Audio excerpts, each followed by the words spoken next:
You can almost argue that the dollar as we know it today even still isn't the same dollar we had in the past, because the dollar has changed over time. And in the past, the dollar was redeemable for gold.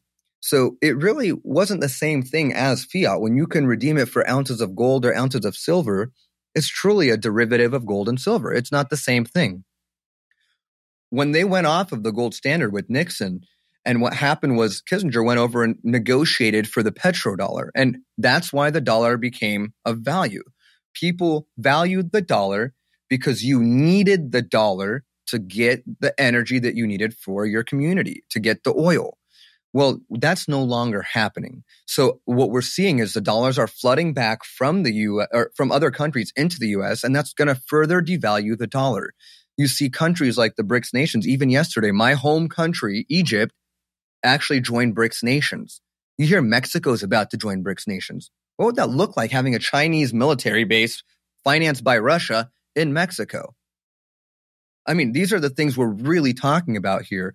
But is the dollar really of value anymore? What is dollar? So when you start understanding that the dollar is backed by nothing and they can keep printing these dollars, you go to the converse principle of what makes Bitcoin so valuable.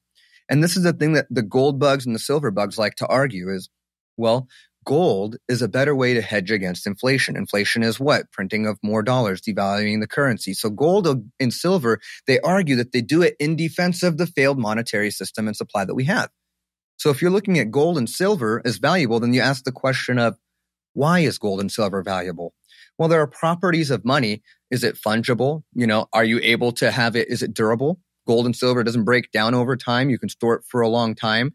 Is it something that is authentic and easily to defraud? No, right? You can know what real gold is and real silver is. There are properties of money that we value, including scarcity, right? It's easy. If anyone can go dig up gold with a shovel, it wouldn't really be that valuable. Well, let's talk about those same properties of sound money. The same properties of sound money that you would look at when you consider Bitcoin. Well, what about Bitcoin? Let's look at its network effect.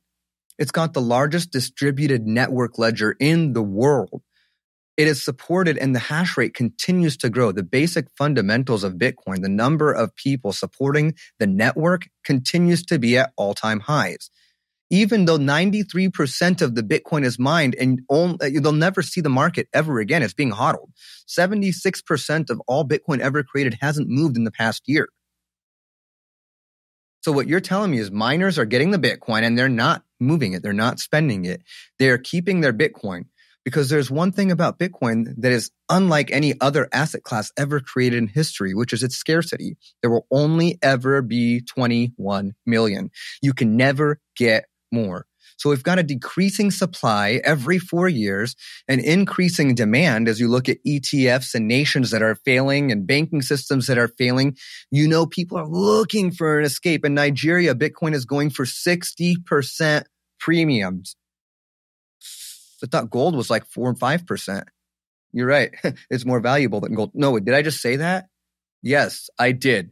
So what I would venture to say is, if you actually understand the properties of sound money, you would understand that Bitcoin is not something that can ever be defrauded. You can never manipulate it. You can never change it. It is immutable.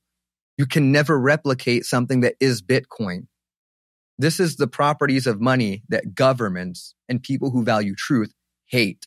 Because when you take a Bitcoin transaction, and if I said, hey, Tristan sent me his address, told me to send him this much Bitcoin, he would send me beef, and he didn't do it.